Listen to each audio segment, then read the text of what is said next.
انہیں 3 اقسام اور بیان کرنے والے لوگوں کے 3 طبقوں کے مطابق تقسیم کریں گے، الا یہ کہ کوئی ایسا مقام آ جائے جہاں کسی حدیث کو دوبارہ ذکر کیے بغیر چارہ نہ ہو، مثلا اس میں کوئی معنی زیادہ ہو یا کوئی سند ایسی ہو جو کسی علت یا سبب کے بنا پر دوسری سند کے پہلو بپہلو آئی ہو، کیونکہ حدیث میں ایک زائد معنی جس کی ضرورت ہو ایک مکمل حدیث کے قائم مقام ہوتا ہے۔ اس لیے ایسی حدیث کو جس میں ہمارا بیان کردہ کوئی معنوی اضافہ پایا جاتا ہے دوبارہ لائے بغیر چارہ نہیں، یا جب ممکن ہوا تو ہم اس معنی کو اختصار کے ساتھ پوری حدیث سے الگ کر کے بیان کر دیں گے، لیکن بسا اوقات اسے پوری حدیث سے الگ کرنا مشکل ہوتا ہے، اور جب اس کی گنجائش نہ ہو تو اسے اصل شکل میں دوبارہ بیان کرنا زیادہ محفوظ ہوتا ہے۔ البتہ جہاں ہمارے لیے اسے مکمل طور پر دہرانے سے بچنا ممکن ہوگا اور کامل شکل میں ہمیں اس کی ضرورت نہ ہوگی تو ہم انشاءاللہ اس سے اجتناب کریں گے۔ جہاں تک پہلی قسم کا تعلق ہے،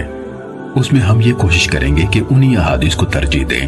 جو دوسری احادیث کی نسبت فنی خامیوں سے زیادہ محفوظ اور زیادہ پاک ہوں، یعنی ان کے ناقلین یعنی راوی نقل حدیث میں صحت اور ثقاہت رکھنے والے ہوں،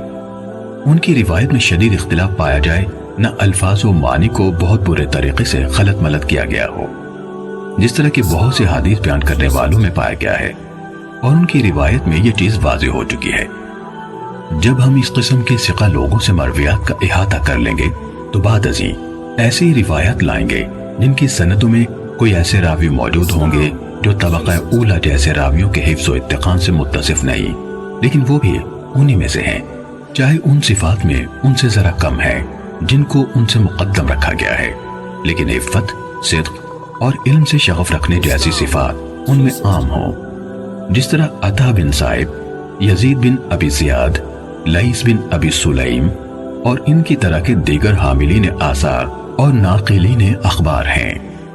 یہ حضرات اگرچہ اہل علم کے ہاں علم اور عفت جیسی صفات میں معروف ہیں، لیکن ان کے ہم عصر لوگوں میں سے بعض دیگر حضرات ایسے ہیں جو اتقان اور روایت کی صحت کے معاملے میں اپنے مقام اور مرتبے کے اعتبار سے ان سے افضل ہیں۔ اس کی وجہ یہ ہے کہ اہل علم کے ہاں یہ حفظ و اتقان ایک بہت اونچا مرتبہ اور ایک اعلیٰ ترین صفت ہے۔ آپ دیکھتے نہیں کہ ان تینوں حضرات یعنی عطا، یزید اور لیث جن کا ہم نے ابھی نام لیا، ان کا موازنہ حدیث کے حفظ و اتقان میں منصور بن معتمر، سلیمان اعمش اور اسماعیل بن ابی خالد سے کریں تو انہیں آپ ان حضرات سے خاصے فاصلے پر پائیں گے، یہ ان کے قریب بھی نہیں آ پاتے۔ ماہرین علم حدیث کو اس بارے میں کوئی شک نہیں کہ منصور، اعمش اور اسماعیل کے ہاں حفظ کی صحت اور حدیث بیان کرنے میں مہارت کی جو صفات فراما اہل علم کو نظر آتی ہیں، ان کے نزدیک وہ عطا،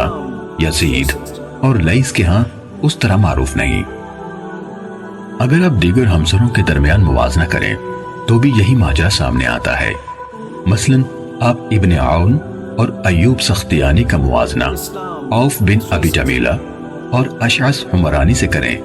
یہ دونوں بھی اسی طرح حسن بصری اور ابن سیرین کے شاگرد ہیں جس طرح ابن عون اور ایوب ان کے شاگرد ہیں،